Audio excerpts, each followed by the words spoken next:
It was a yell of relief for Ileana Ros-Lehtinen after the tightest, most nerve-wracking election of her 7-year political career. Flanked by her husband, parents, and Republican Party bigwigs, she even had a moment to joke. You can tell we still haven't figured out whether it's congressman, congresswoman. It's still Ileana. Ros-Lehtinen was the pride of the 1,000-plus supporters who crowded into her victory party at the Miami Airport Hilton. She made history, becoming the first Republican ever elected to Congress in Dade, the first woman, and the first Cuban American. I wanted to take this opportunity to thank the constituents for allowing me to represent them in the U.S. House of Representatives for so many years. Whether it's been helping a veteran obtain the VA assistance he or she needs, or fighting for our dreamers, or securing funds for important projects in our community, or passing critical legislation to help those oppressed by totalitarian regimes, or one of the many, many other duties that you have entrusted to me, I have been honored to serve the people of South Florida in this distinguished body for almost 30 years, and I've played a small part in making our slice of paradise an even better place in which to live. That you will faithfully discharge the duties of the office upon which you are about to enter, so help you God. I do. Congratulations, you are now a member of the House of Representatives. When you came here, what did you think that you knew about Congress, but you found out when you got here that it wasn't exactly what you thought it would be? Well, probably all of the work that goes into getting into a committee. I knew that I would have to hustle my way around to get on a committee, but I didn't realize that it would take such badgering and nagging and constantly harping on people to try to get on the committee that I wanted to. When I finally did get it, I'm a pretty good nag. Just ask my husband. Which committee did you want on? I got Foreign Affairs in my legislative district. Israel, Central America, Cuba are all very important topics. So they're almost domestic issues.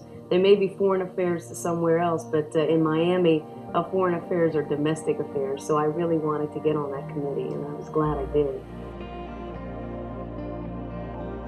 Every day when I come to this floor, when I walk these hallowed halls, or when I look at that magnificent Capitol dome lit up, I pinch myself to make sure that I am not dreaming.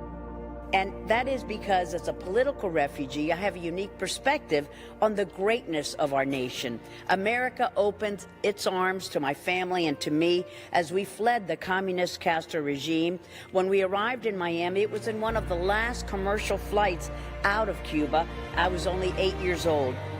So to think that I have been elected to serve in the U.S. Congress, that I became the first Hispanic woman to serve in Congress and the first woman to chair the House Foreign Affairs Committee is simply astounding, not because it's about me, but it says a lot about the greatest democracy that man has ever created, the United States of America. We are a country that says you can be successful no matter where you started, and that is something that we do not ever take for granted in my South Florida community. My constituents are also a testament to the endless possibilities that all of us have as free Americans. I have been honored to fight for equal rights for all people by joining efforts that will put an end to the discrimination and the violence against individuals based on their sexual orientation or gender identity. I have advocated for the natural allies of our country, like the democratic Jewish state of Israel, her right to exist, and her right to defend herself. To secure support for a free trade agreement with Colombia, one of our biggest trading partners in Latin America, and to promote U.S. assistance that allows Taiwan to resist Beijing's increasing coercion. I've also worked to promote religious autonomy for the people of Tibet, who are also victims of Chinese aggression, to reestablish democracy and the rule of law in my native homeland of Cuba, in Nicaragua, in Venezuela, in Syria, and in so many other countries. Domestic issues have been priorities for me as well, Mr. Speaker, and I have made it my priority to protect those treasures so that future generations are also able to enjoy them. I've worked to re-nourish our beautiful South Florida beaches, to restore the seagrass beds and coral reefs, to provide for advanced wastewater treatment in our beloved Florida Keys, and to reinvigorate our Miami River. As the wife of a Vietnam veteran who was wounded in combat and a stepmother to Marine aviators, I have been proud to support our military and our veterans.